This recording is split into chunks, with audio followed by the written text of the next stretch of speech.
आज मैं जो कहानी लेकर आई हूँ वो है भगवान श्री कृष्ण और महारानी द्रौपदी के बीच का संवाद।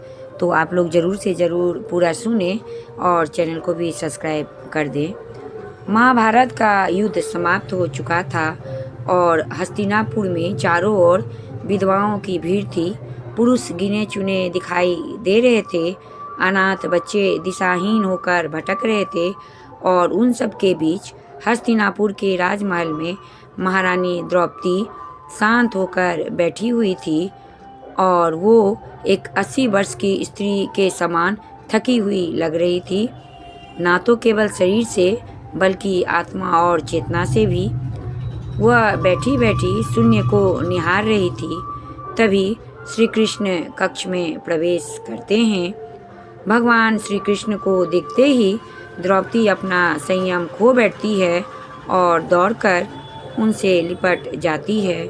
भगवान कृष्ण उसके सिर पर हाथ फेरते हैं, कुछ कहते नहीं हैं, उसे रो लेने देते हैं।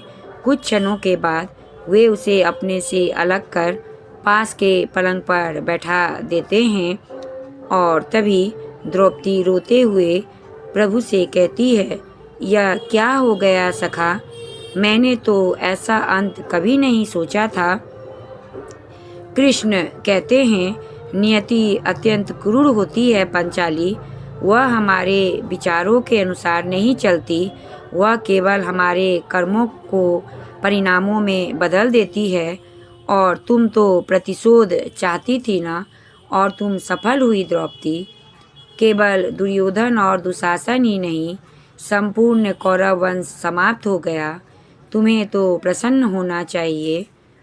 द्रौपदी रोती है और कहती है, सखा, क्या तुम मेरे घावों पर मरहम रखने आए हो या उन पर नमक छिड़कने?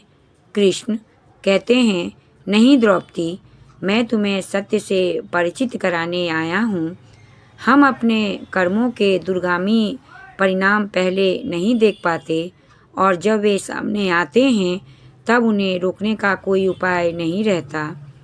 द्रौपदी रोती हुई कहती है, तो क्या इस युद्ध की पूर्ण उत्तरदायित्व केवल मेरा है?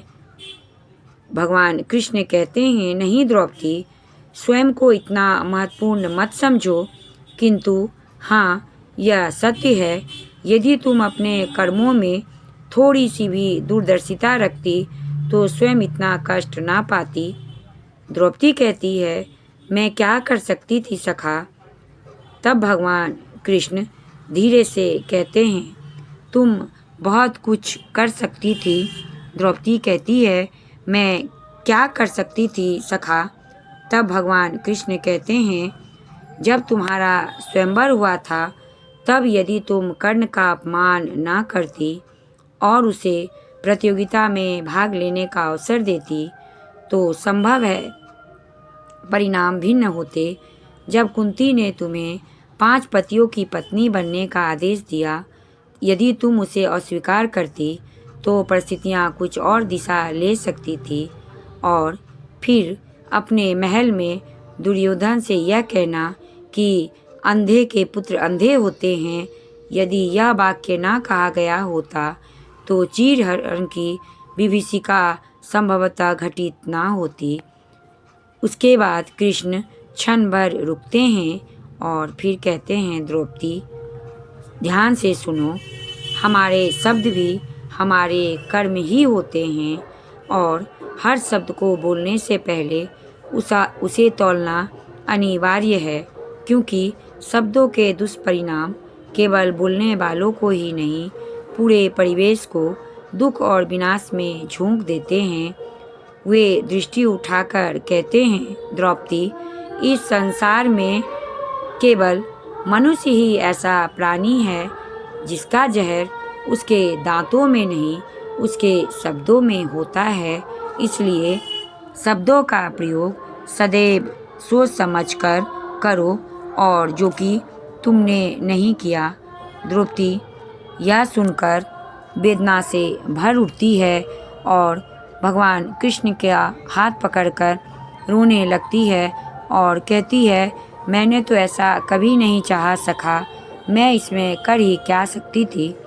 भगवान कृष्ण बोले, अब तो जो होना था वो हो चुका है, नियति कर चुकी है, तो अब सोचने से, चिंता करने से कुछ भी परिस्थिति बदल नहीं सकती है। अब शांत रहो। और इतना कहकर भगवान कृष्ण वहाँ से चले जाते हैं। तो कैसी लगी आप लोग को महारानी द्रौपदी और भगवान श्री कृष्ण के बीच ये छोटी सी संवाद जो महाभारत युद्ध के बाद में हुआ था? अच्छी लगी तो ज़रूर से ज़रूर चैनल को सब्सक्राइब कर दें। धन्यवाद।